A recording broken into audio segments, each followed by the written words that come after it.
Happy Friday, everybody. Those of you tuning in, this is the Psychedelic States of America Advocacy Spotlight Initiative.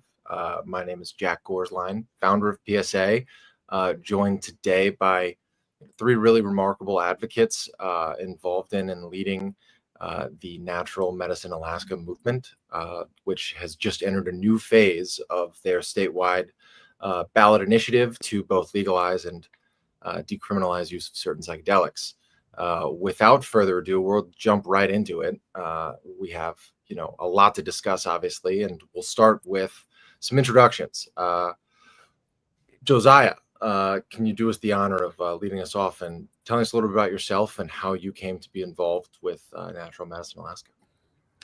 Yeah, hi, my name is Josiah Nash. I live in Anchorage, Alaska, and I graduated the University of Alaska Anchorage with a political science degree.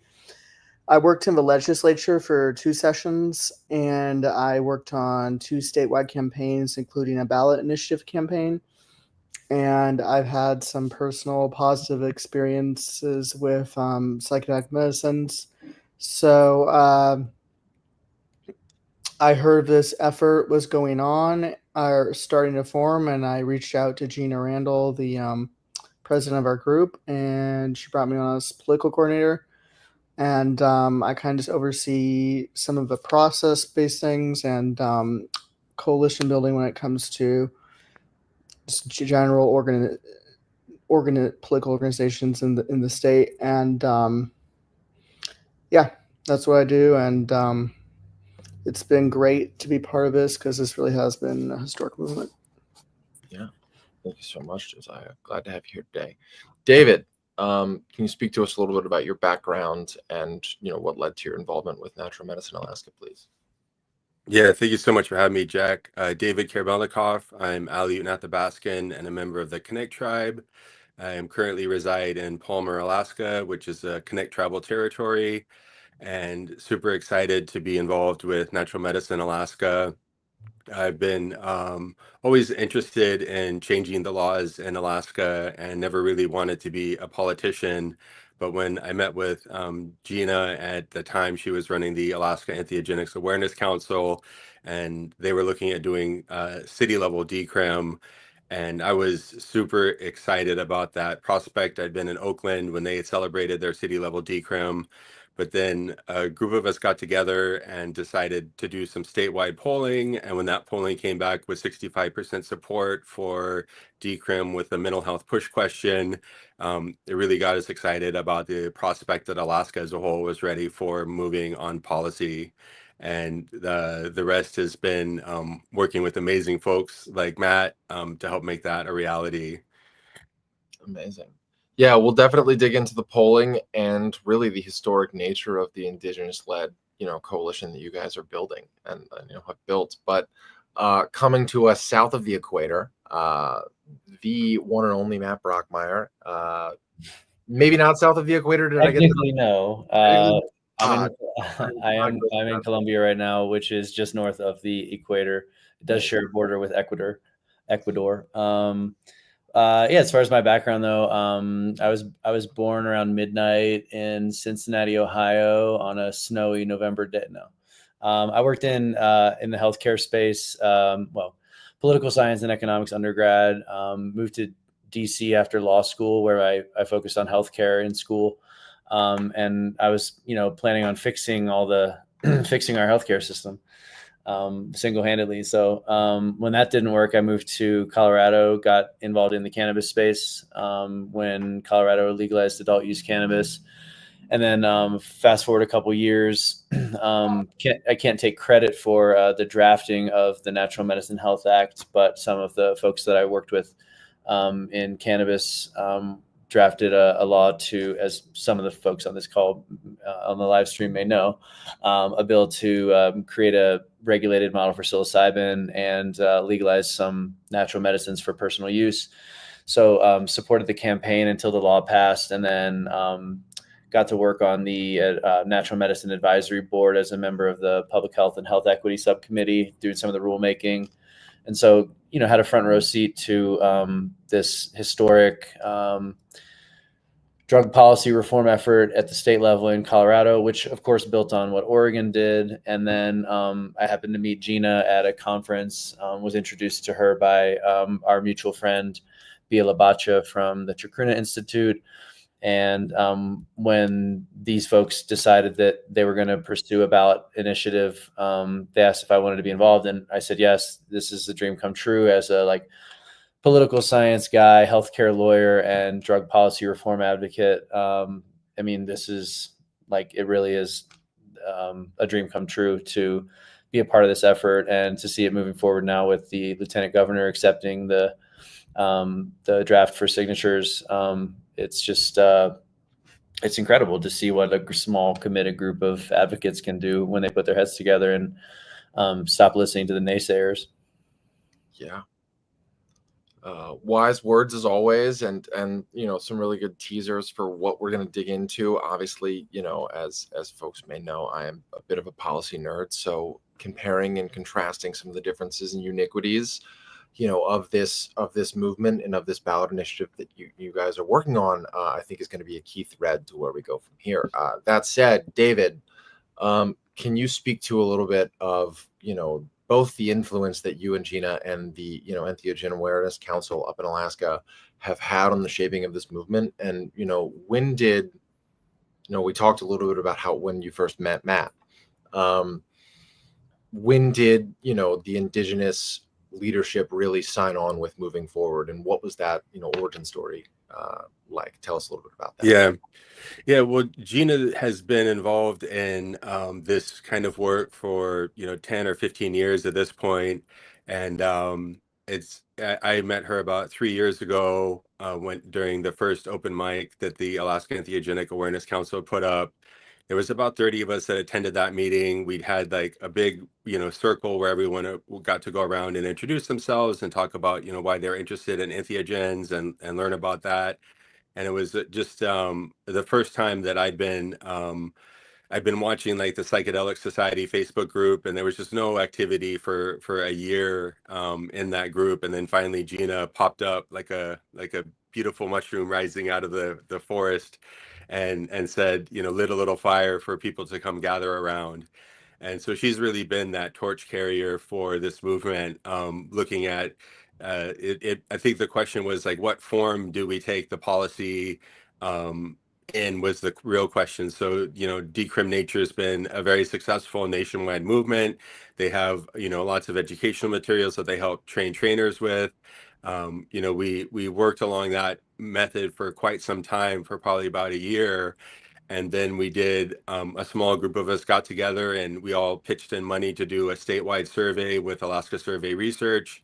I had sat next to Ivan Moore on a plane one time, who runs that organization, and he had told me that we only need 600 people to get a statistically valid survey in Alaska. So that had been planted in my mind that we didn't have to do some massive undertaking to get a statistically valid survey in Alaska. And luckily, the quarterly surveys that he does was affordable for us, so we were able to get a two-part question in there that showed that 65% of Alaskans supported, with a mental health push question, the decriminalization of entheogenic plant medicines, which really showed us, I think at the time it was about 5 points or 4 points above the national average. So it showed that with some level of education, Alaskans supported the decriminalization of entheogenic plant medicines and psychedelics. So that was, I think, a real turning point from us shifting from the local strategy of doing, one city. And, if we look at the population of Anchorage as an example, the amount of effort that would go into mobilizing half of the state's population is a tremendous effort. And yet with that city level decrim, you're reliant on the city council to write and pass a piece of legislation. But with the ballot measure initiative, we're able to really articulate something that is visionary from the onset.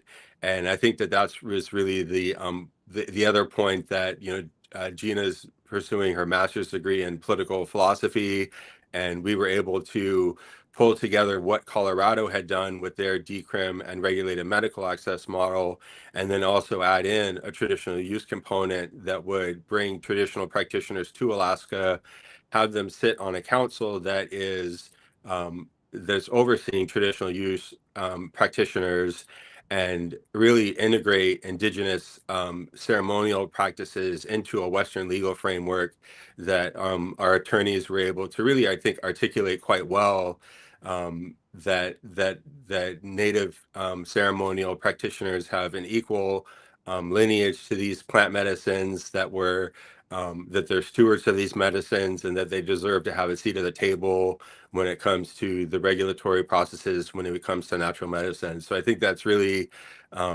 just ingrained in both of our experiences with Native ceremonies, and wanting to see those practitioners be recognized equal to the regulated medical access model, because there's definitely in mainstream psychedelic spaces this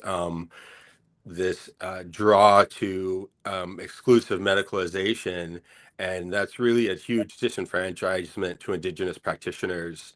And we did not want to see that happen in Alaska, because Alaska has a huge Native population, and we're an indigenous-led ballot measure initiative.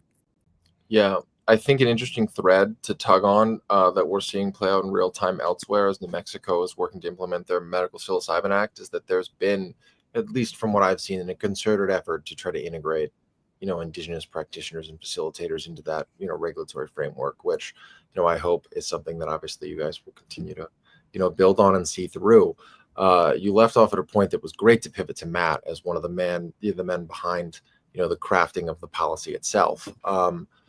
Especially having been on the front lines in Colorado, Matt, can you speak to the key differences in this bill, especially as it pertains to both indigenous use? I know there's some interesting language surrounding ibogaine as well.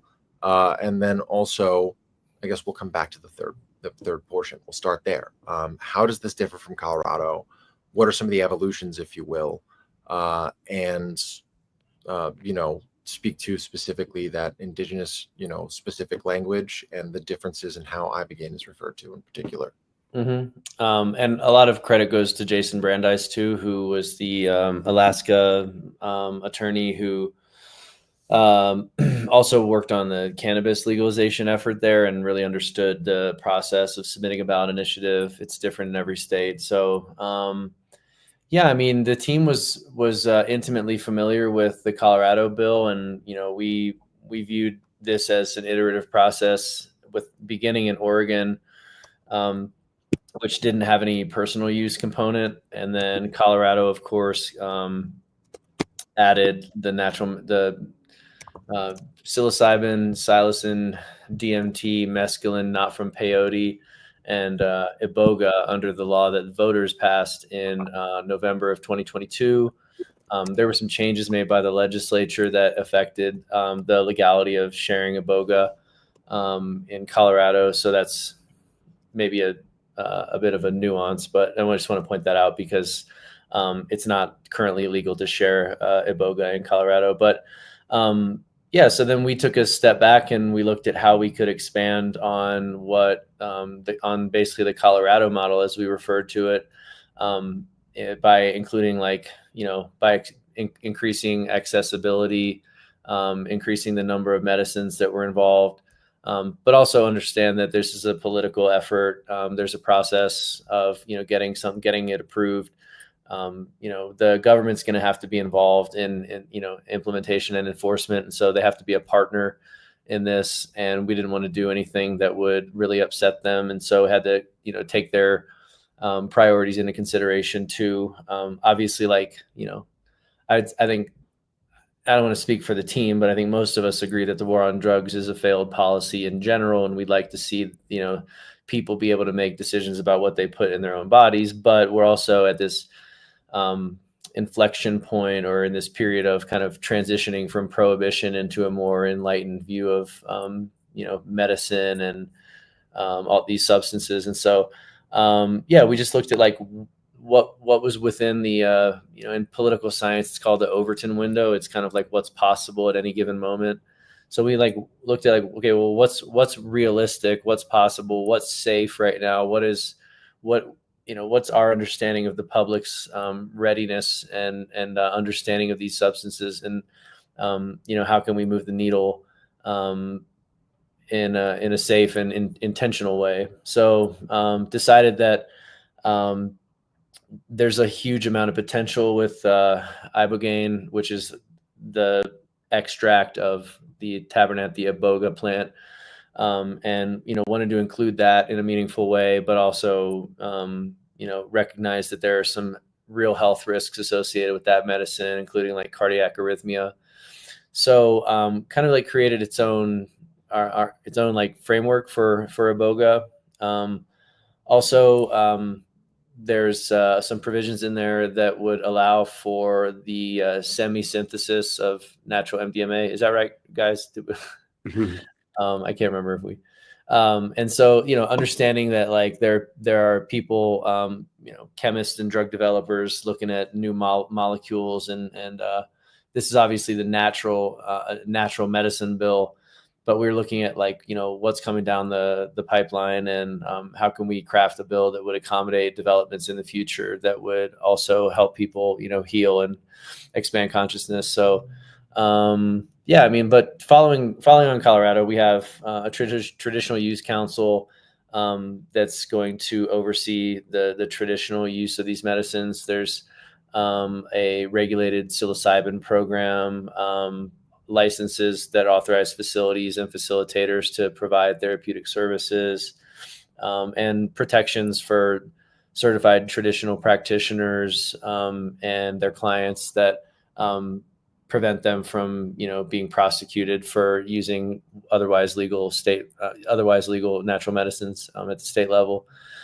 And so, really excited to just kind of keep expanding on what Colorado did and leave the door open, not to look too far ahead, but show what can be done in Alaska, and kind of leave that open for the next states to consider as they're presumably following our lead, which will hopefully convince the federal government that it's time to take another look at the Controlled Substances Act and really make laws that are based in policy and science and not propaganda. Again, wise words as always. And, I would love to spend hours upon hours discussing, the intricacies of crafting policy. But I think, as far as pivoting specifically to Josiah, as someone who's worked, as he said, in state and local politics in Alaska, and has been, at the forefront of crafting this bill in particular.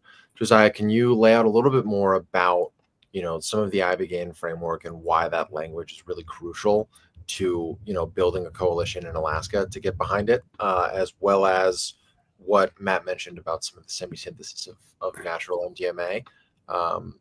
How is that different, and why is that important to include? Yeah, I think I can just start with a general overview of our regulatory model, and our regulatory model is definitely the most ambitious to be introduced in the United States. And so instead of, Colorado, the board can add an iboga, which they're trying to do for regulated access. But, in Oregon and Colorado from the start, they had psilocybin. So what we decided to do for regulatory model is get psilocybin, but then also include ibogaine too. So both programs are mandated. And then there's an optional program for plant-based MDMA. And,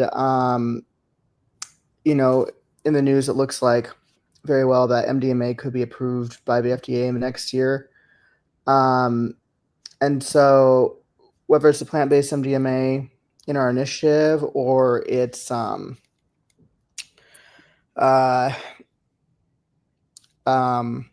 approval, Alaska could be the first jurisdiction on the planet to have all three major regulated psychedelic therapies, that being ibogaine, psilocybin, and MDMA.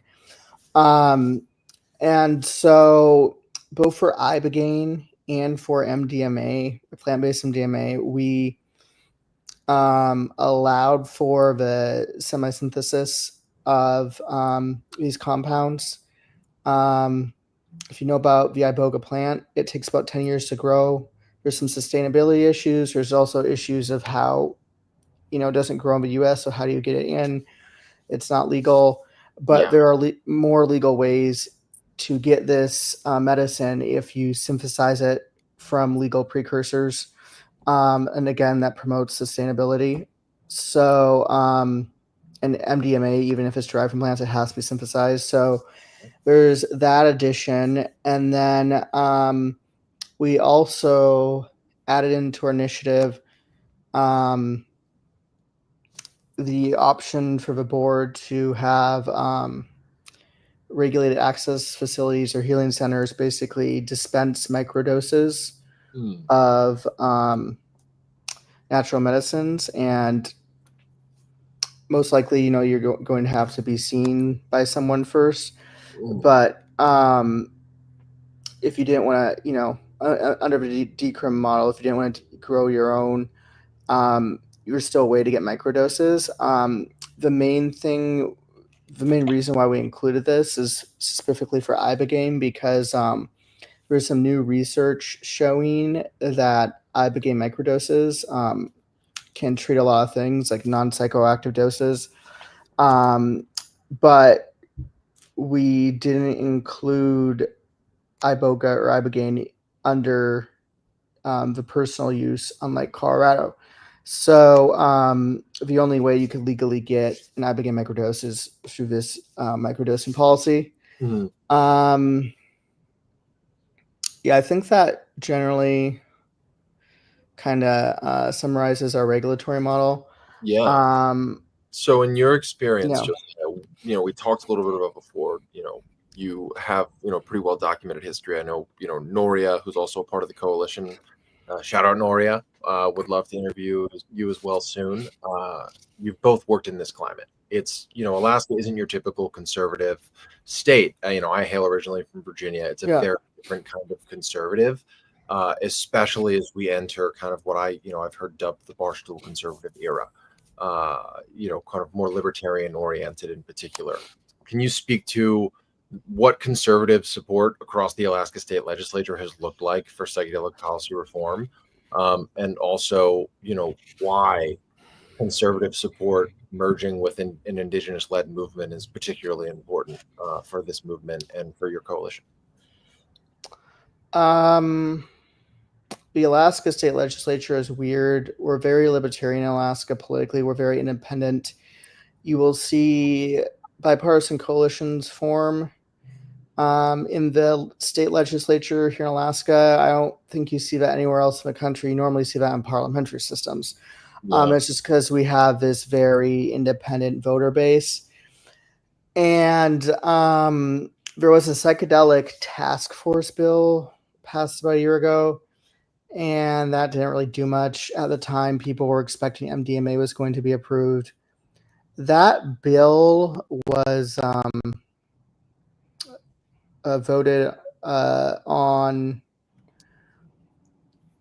I think every single member of the legislature voted yay, except for a handful, so like 2 or 3 people. Remarkable. But also that bill, it didn't really do much. So I don't know if that's a good measurement on support. I mean, we have it changes, but we generally have at least half the legislature that's Republican or conservative at any given time. But I think this is just very anecdotal, but with conversations we've had with folks in Alaska, I think we found a lot of conservative support, if not even more than left-leaning support, surprisingly, for what we're trying to do, and that just surprised us. And there's probably been more conservative support. I mean, also you have a large conservative libertarian base, that makes sense, but it's interesting. Well said. David, pivoting to you kind of on that same note, indigenous groups obviously tend to skew, understandably so, anti-government, which, especially in the political climate that Josiah is describing, seems to track with, at least some shared thought with conservative leaders. How has, that shared ideology of, keep the government out of my space and my place, as a broader theme, played a role in building this bridge and in turn laying the foundation for this coalition? Yeah, well, well, I think that there's always interesting allyships that get formed in any movement, and unlikely partnerships is a part of Alaska's history.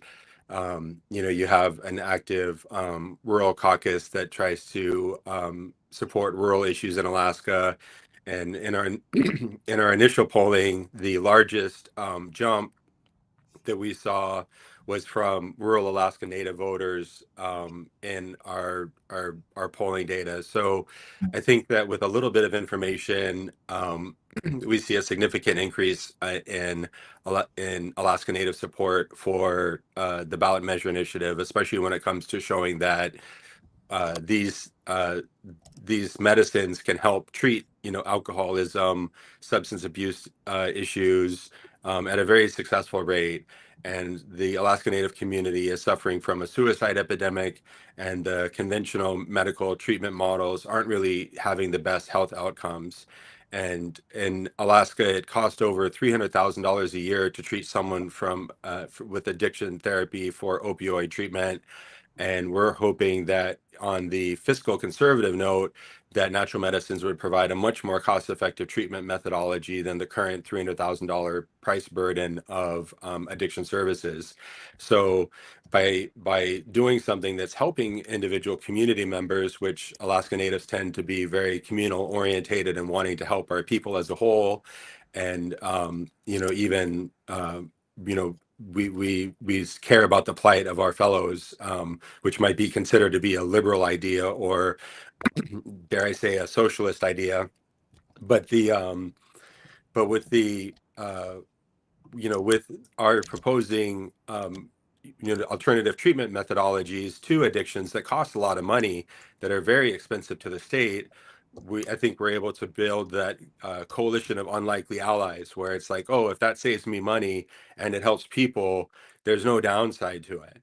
And that's where I think, especially with, there's maybe some concerns about, that there'll be increased use of psychedelics, but with proper education and harm reduction, we can really reduce the amount of adverse events that come from increased use. So just because these substances have relatively low risk profiles when compared to alcohol or opioids or fentanyl, that we have an epidemic of fentanyl overdoses in Alaska right now.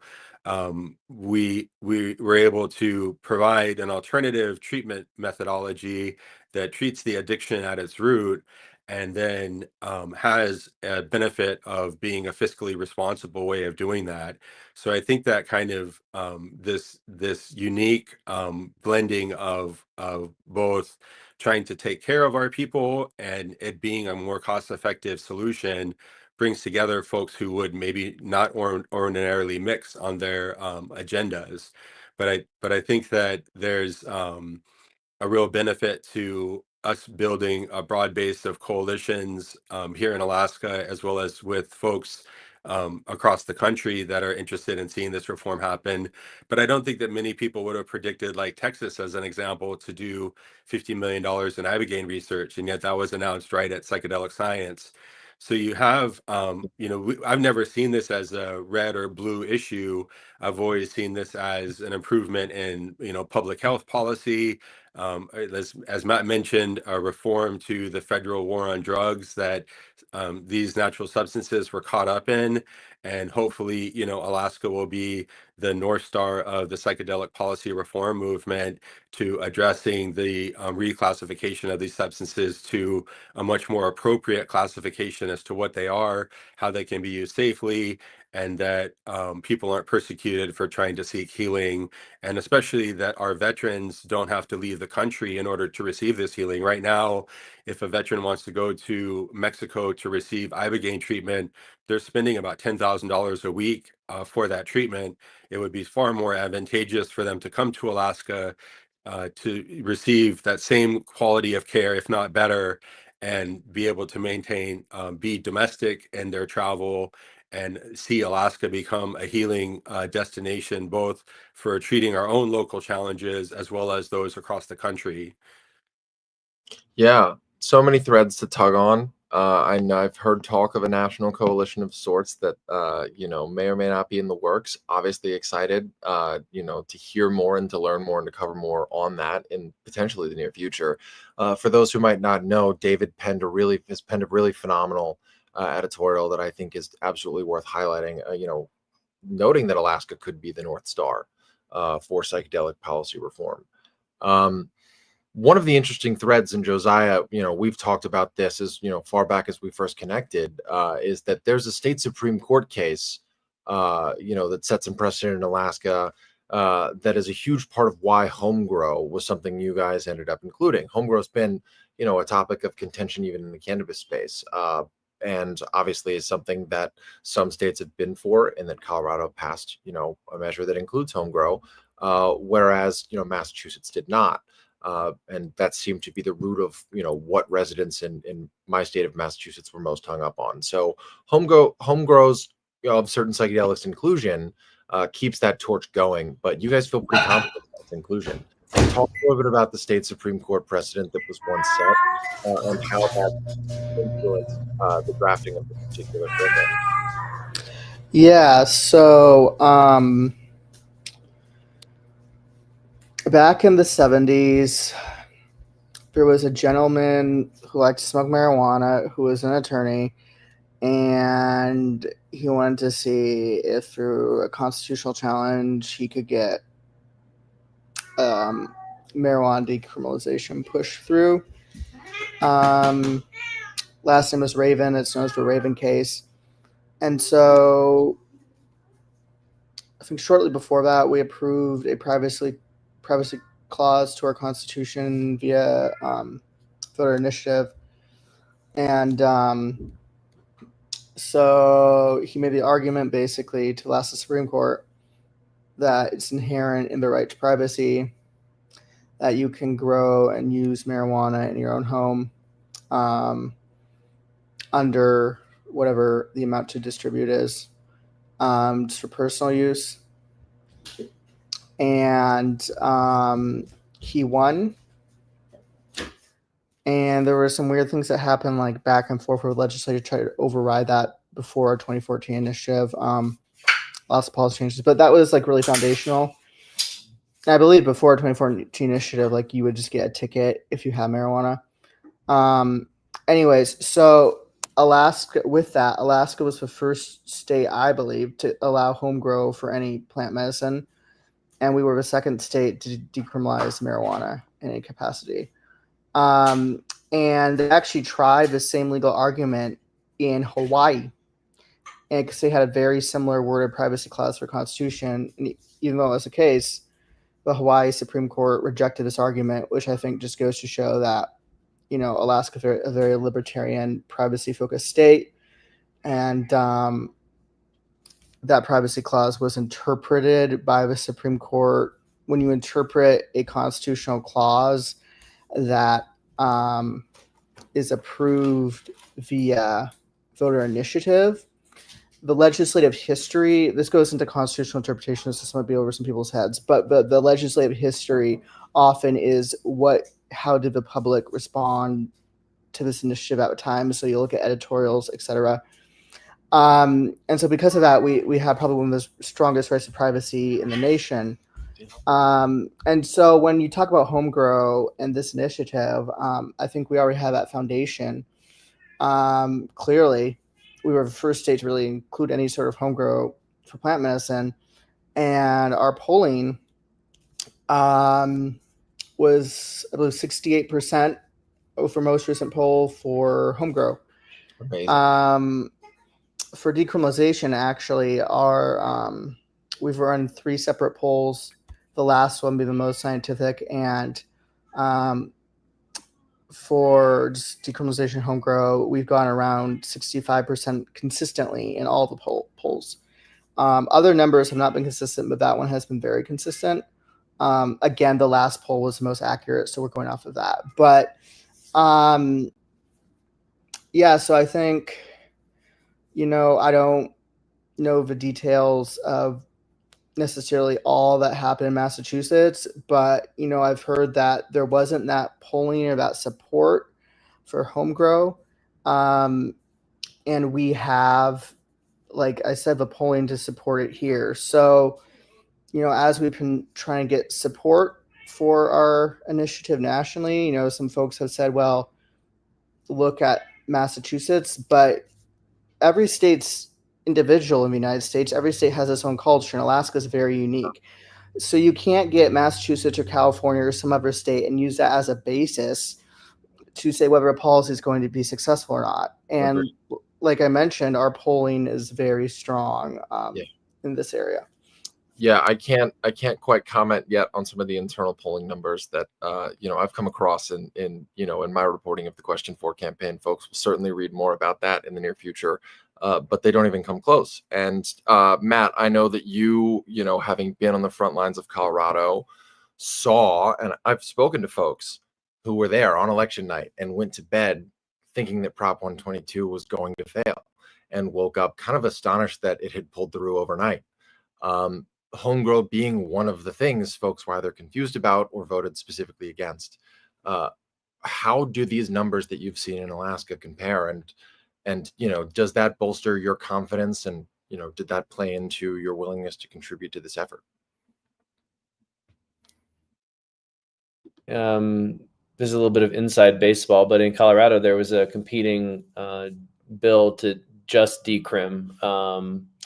And didn't have the support necessary to get signatures. But there were a lot of folks in Colorado who were skeptical of a cannabis industry 2.0, this kind of backroom deals, licenses, worth millions of dollars like we saw in cannabis, and really just getting a handful of people who were early to the industry got rich and left a lot to be desired in terms of like quality and competition and diversity. So, I was actually, there was a meeting where I remember a quote that Gina said. She said, the regulated model is the compromise here. Like what they really cared about was maximizing accessibility and equity and just like giving people agency in their mental health journey or in their consciousness. So like basically what that means is any bill that didn't include like personal use or home grow, as you're referring to it, was a non-starter. And that's when I knew that this was a team that I wanted to support, because we all have bills. We're all stuck in this late stage capitalist hellscape. We all have, increasingly expensive mortgages and, food at the grocery store. I remember when eggs, you could like afford eggs and now you can't. It's just insane. So the thought of helping to create another industry with a lot of like barriers to entry and gatekeeping by people who already have access to resources wouldn't have sat well with me. And so I wasn't really interested in, a bill like that. No, not to throw shade. I hope the New Mexico model opens the door to other policy options across the country and shows people that there is no one size that fits all. But I would have liked to see some kind of meaningful decrim or home grow or personal use component in that state, because the reality is a lot of people don't have insurance and don't have the disposable income to shell out $3,000 to $10,000 on a service center or a healing center. Now, if you break down the cost of those services at a healing center or a service center, and you compare it to the cost of therapy or the cost of having a plumber come to your house and work on your toilet, things cost a lot more than they used to. And I think people have to update their kind of metrics in their head or their frame of reference. Mm-hmm. And I think that even at those admittedly expensive rates, there's still a good return on investment for like going to a healing center and working with someone who has specific training in psychedelic assisted therapy and may be a licensed medical or healthcare professional. But where does that leave people that just want to experience altered states of consciousness or ingest plants or natural medicines, fungi that an increasing amount of anecdotal and anthropological evidence suggests that we as a species co-evolved with, right? So like these things are our birthright. They've been taken from us by prohibitionists. And so a lot of my work is focused on, for whatever reason people want to use these, or for no reason at all, maybe they just like the feeling, they should be allowed to, they should have access to them. And so, sorry, that was a bit of a soapbox rant to your question, but I mean, I think for me anyway, and I think we're the whole Alaska team is aligned on this, is that this was never going to be just a regulated medical therapeutic model. The regulated framework is the compromise. Regina Randall spitting fire as always, even if quoted in verbatim. And I think that's a really interesting thread, as well as we, centering around accessibility, as we've seen, challenges to the Oregon system in federal court.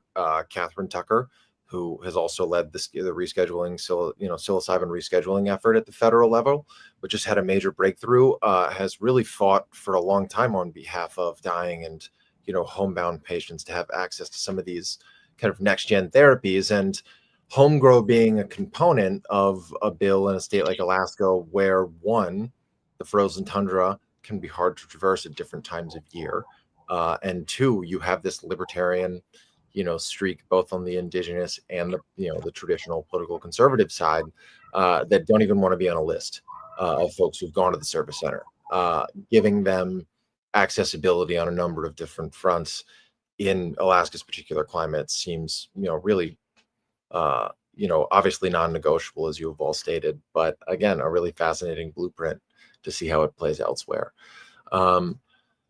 Yeah, David, would really love to hear a little bit both, from your perspective, as a veteran and indigenous community leader, how you feel the personal use provisions might factor into, comfort level and, building support around indigenous community leaders beyond you and Regina and the Entheogen, Awareness Council in the weeks to come. And then would really love to circle back and talk about the latest update from all of you.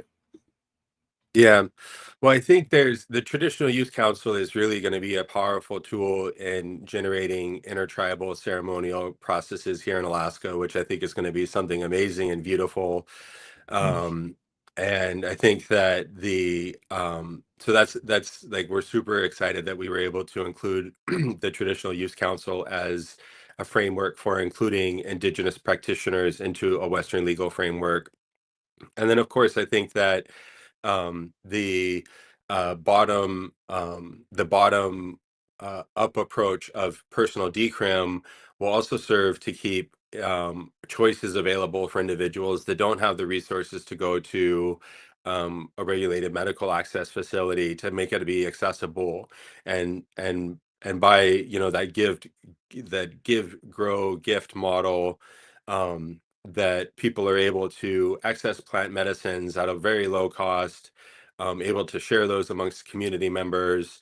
And the personal use provisions is, I think, a personal empowerment process that creates a baseline in Alaska that will also help to keep the cost of regulated medical access relatively low, and as opposed to just a purely regulated medical access model. So there's more options and choices for individuals to have.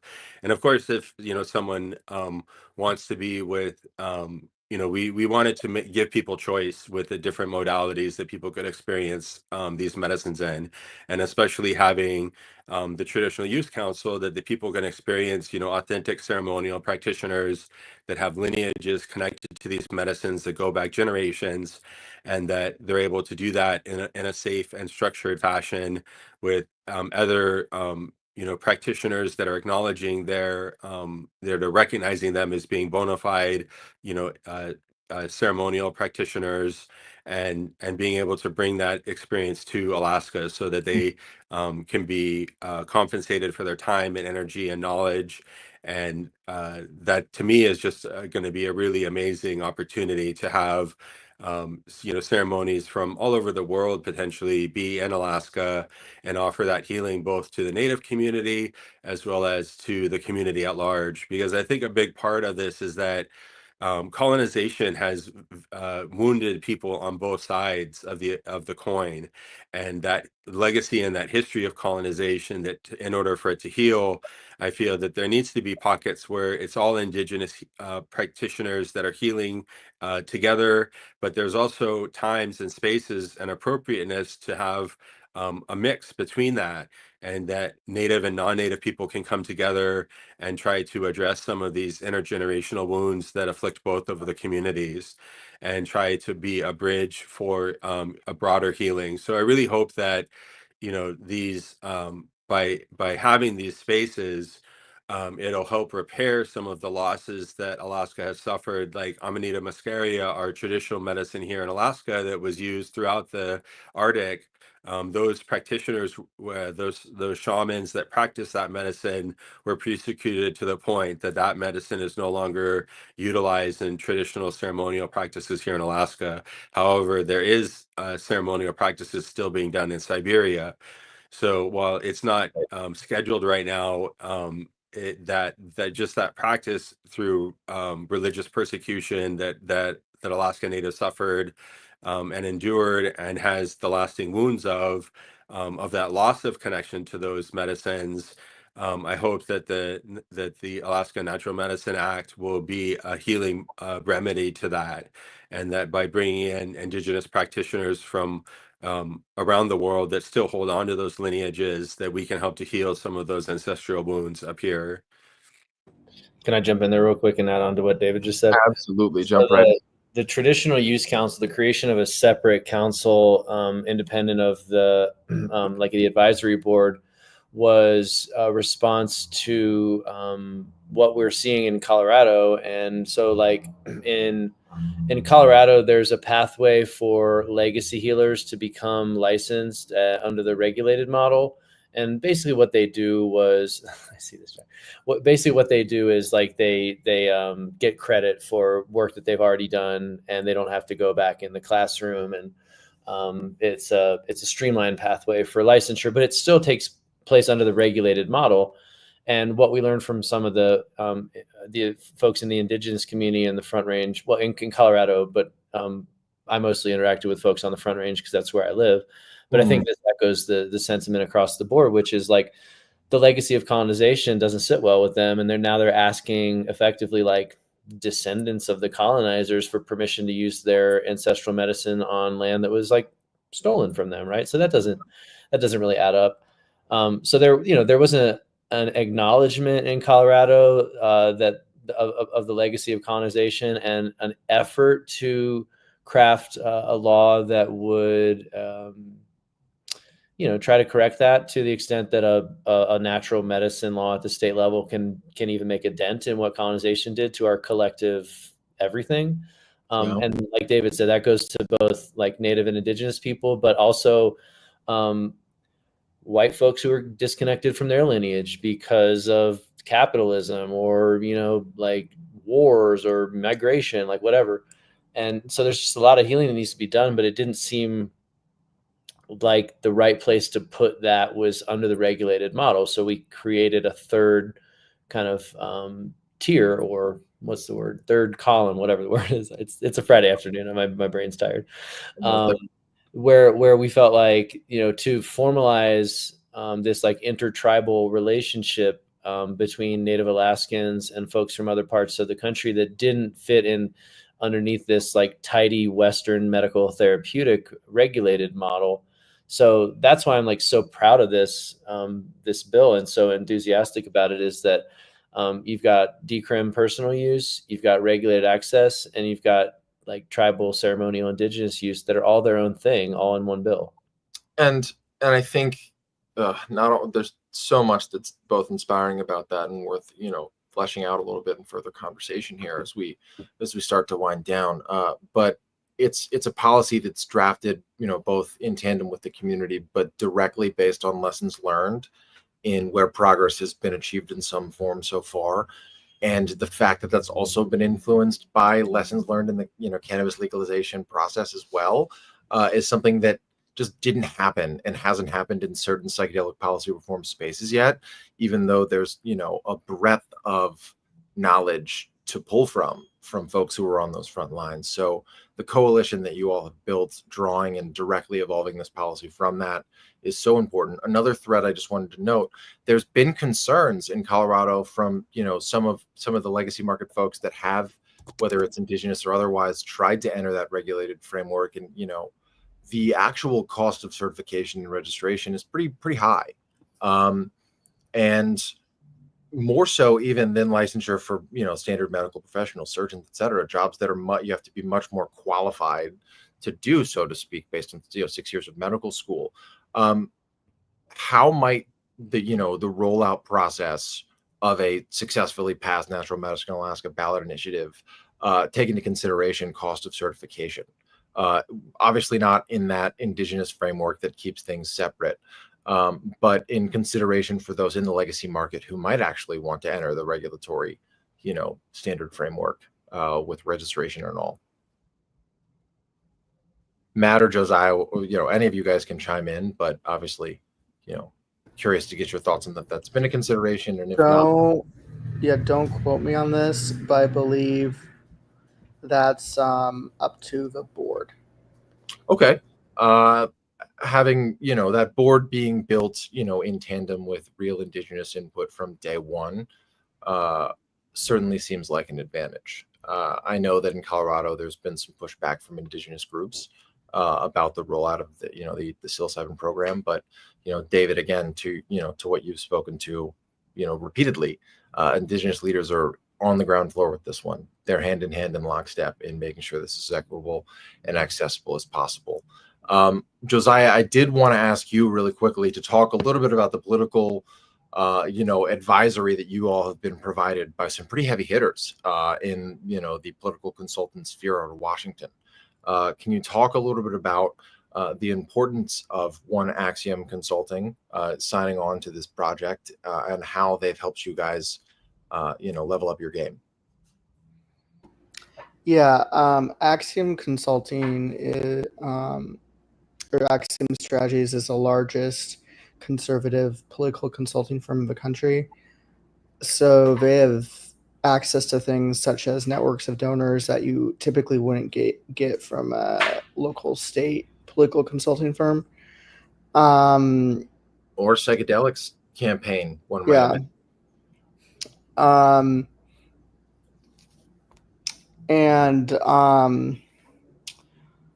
So as far as signature collection, yes, they have ways to verify signatures that other firms don't have. So hopefully this can make the signature collection process go smoother, because that's what we're about to start here. Yeah. And they've just been awesome, really awesome, and helping push this forward. Really important thread to note about signature collection and the verification process that goes into it. It's not always smooth sailing. There have been issues in other states, obviously with ballots in general these days, but with the signature collection process, it can be a bit dicey. That said, you guys just got on the ballot. You're able to start the signature collection process. What are the next steps? What's the rollout process look like? And what's the threshold that you all have to reach? David, let's start with you. Yeah, so we have to reach 10% of the last general election, and we have to collect signatures from 3/4 of the House districts in the state.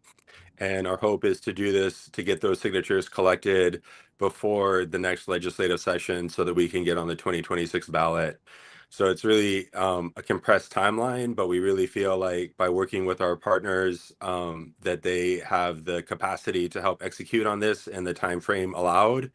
And it's really, we'll be the only state in the country with an active natural medicine ballot measure initiative for the 2026 election cycle. So we're hoping that that will allow for more support from both the psychedelic traditional funding space, as well as other folks that are interested in seeing more options available for mental health and for community healing. So we're definitely gearing up to do fundraising right now, and it's been before the certification, it's the campaign is kind of an angel investment stage project. But now that we're certified, we're a much more bona fide campaign for investment.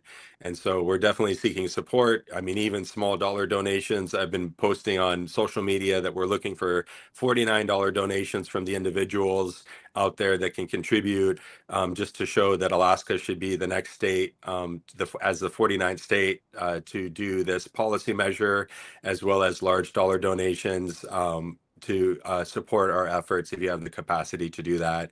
So we're definitely actively fundraising for the campaign now that we're certified, and it's just been an exciting opportunity to bring more opportunities for healing to the community, as well as, for the folks that believe in cognitive liberty, that want to see, a different aspect taken to these naturally occurring substances.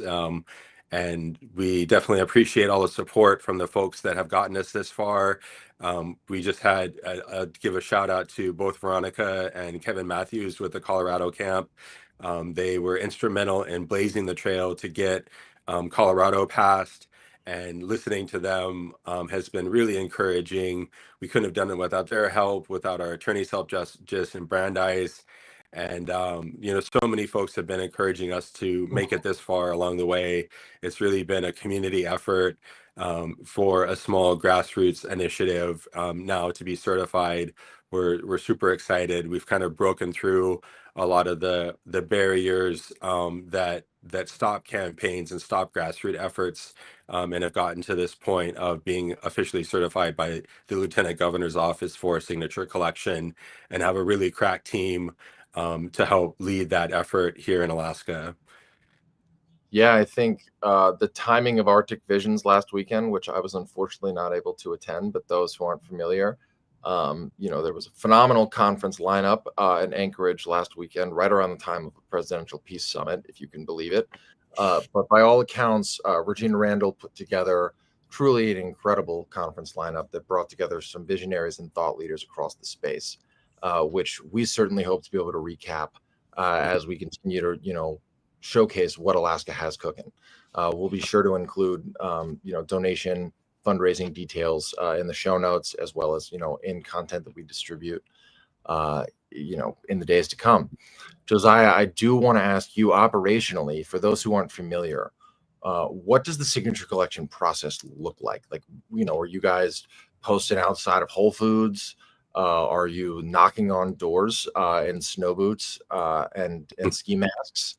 What comes next? And David mentioned 10% of the last general election, but what's the number? Like, how many signatures, how many Alaskans have to say, I want this on the ballot, and put their name by it for you guys to get moving? So I'm not sure of the exact number. I don't remember. I could go back and look, but I guess to start out with one, because you have to so it's not actually an overall percentage, it's a percentage in each House district of the voters in the last general election. And I believe, this is different than, like, if you were my understanding, to run an initiative in Colorado, where you could just go to highly populated areas like Denver and get signatures. Like, because of the way our signature gathering requirements work, you have to go to all different parts of Alaska, and Alaska is like one of the most rural states, and we have many villages that you can't get to by road. We probably, like, out of any state, have, like, I would say, the least road. And so it's really just, we have to get this before next legislative session that starts next year. But, folks that are coming up, they're going to, to answer your question, they're going to be petitioners. They'll probably go outside of, like, grocery stores, other places, and petition. So I don't think it'll be as much of door knocking, but, the holidays are coming up, with Thanksgiving and Christmas. And so typically the petitioners, it's snowy in Alaska then, and then people want to go home for the holidays. So you realistically have to get these signatures completed by around Thanksgiving. Yeah. So the time is nigh and the full court press is on.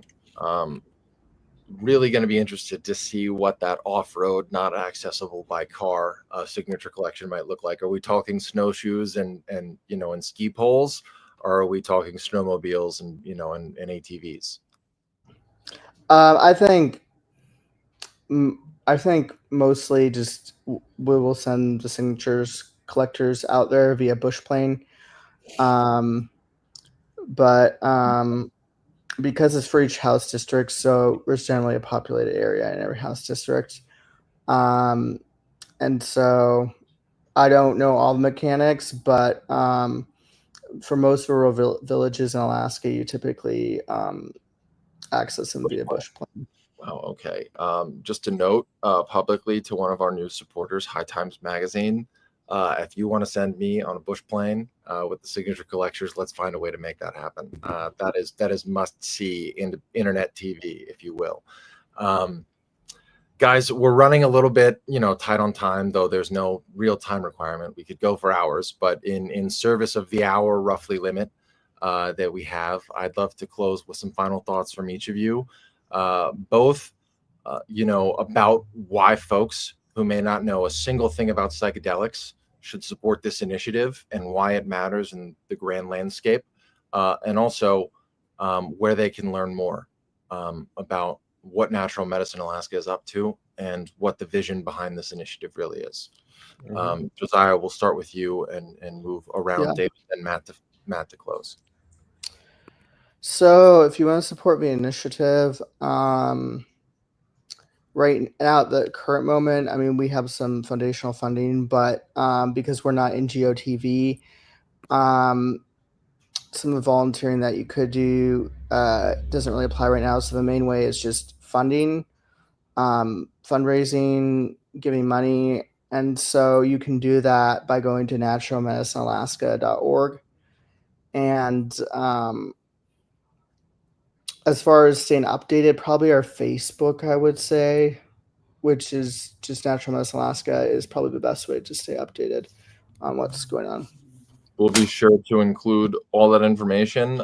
We've posted the naturalmedicinealaska.org web link, live on our live comment feed, but obviously easy to find, and we'll include some follow-up promo about that as well. David, closing thoughts, and what you're most excited about as to what comes next in this fight. Yeah, as I wrote on LinkedIn, I really believe that Alaska has the bright opportunity to become the North Star of the psychedelic policy reform movement, both in terms of our policy and how it includes indigenous practitioners, as well as Alaska being the only state with active ballot measure for 2026. So we definitely appreciate all the support we can get. Thank you, Jack, for having us on. And if you're interested in supporting our initiative, you can go to naturalmedicinealaska.org and make a donation, which we deeply appreciate. Thank you, David. And we'll be definitely sure to, you'll be hearing a lot more from David in our coverage of, what comes next with Alaska, as well as the entire coalition on the ground. Matt, as the man who helped bring this bill into, potential law, any closing words of wisdom for us, and why this really matters to those who, like yourself, don't live in Alaska? Why does this matter to somebody who's, not a native Alaskan or not a current resident? Why should we? First, this really was a team effort, and I was happy to use my limited expertise in training and education in service of humanity. And yeah, you're right. Like, I'm not from Alaska. I was born in Cincinnati, Ohio, not exactly a hotbed of psychedelics or anything, edgy. But since we're at the edge of the hour, permission to get a little spicy. Like, why should you care about this? This initiative is an example in terms of both the substantive policy and the process that led to the initiative of democracy working. And you mentioned the peace summit with Putin and Trump. I can't believe that I used the word peace and Putin and Trump in the same sentence. But here we are, at the federal level, chaos. And but what we're seeing now is that federalism is still alive if we fight for it. And so this can be an inspiration for people outside of Alaska in any state with a ballot initiative. And this should be inspiring to anyone in the psychedelic movement as an example of what can be done when you put, people before profits, and when you put, advocacy ahead of propaganda and the, the kind of like infighting that you sometimes see in the psychedelic policy movement and in the community. This is just an example of what's possible, and it should inspire people to not only support this campaign and the signature gathering efforts, because they're going to need funds to, get on bush planes. Like, this is real, but we can send a signal to the country at large, to the world, if this is successful, that, psychedelics have the support of people, the population, and that they work, and it'll get people's attention, and it'll send a message that, psychedelic drug policy reform at the state level is not only still alive, but it's the way to go. Because as we saw in cannabis, there's no way the federal government is going to budge on this issue until there's enough pressure on it. And what happened in cannabis was 40 states passed legal cannabis, whether recreational or medical, and it made the federal government look stupid. They're collecting taxes. They're not enforcing the laws. They're just looking the other way while everybody's doing what we all know that they're doing. And so we need to continue on this, trajectory of one state after another to put pressure on the federal government. And then that sends us a message to the whole world that, look, America's changing. Oh, maybe we should look at our drug laws too. That's how it's happening in cannabis. That's how it's happening in psychedelics. And Alaska is a pivotal state at a pivotal moment in this movement. And that's why I'd encourage anybody, even if you never set foot in Alaska, even if you've never taken psychedelics, although I encourage both, I think you should consider supporting this campaign. Wise words as always. And as you know, your note there had me think of our mutual friend and your antithesis law colleague, Karina Bashir, says, well, the psychedelics movement is a human rights movement. Mm-hmm. And I know for one, as I've covered this beat as it is, the very ethos of this Advocacy Spotlight initiative is who's on the ground in these states, doing the work, raising the awareness. As you know, I am very fond of saying now, this is both the most fascinating and, in my personal opinion, the most consequential political movement of the 21st century. It transcends, as the Alaska Coalition being living proof right in front of our eyes, every partisan or political boundary that you can possibly imagine.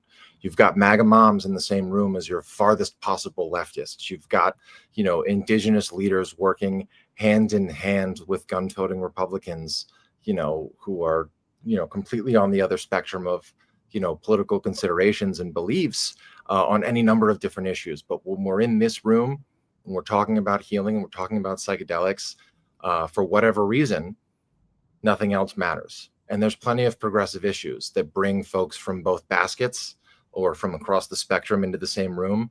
And yet, time and time again, the things that they have, to be opposed about end up being the deal breakers for those coalitions to stay together. I don't know what it is about these things that open up your empathy and rewire your brain and, heal people on any number of levels that might, keep that from happening in this space. But I'm certainly honored to document it and honored to interview the three of you. Gentlemen, it has been a pleasure. We will be sure to distribute all of the content that you all, 163 strong, that have tuned in by now, 108 minutes and counting in, on this Friday afternoon on the East Coast and early Friday afternoon, just the end of the lunch hour in Alaska. But stay tuned for more of that, as well as our companion column on what's the latest from our good friends at Lucid News. But until then, Josiah, Matt, David, have a fantastic afternoon and a phenomenal weekend ahead, as well as the 165 strong that have taken the time to listen to us today. Until next time.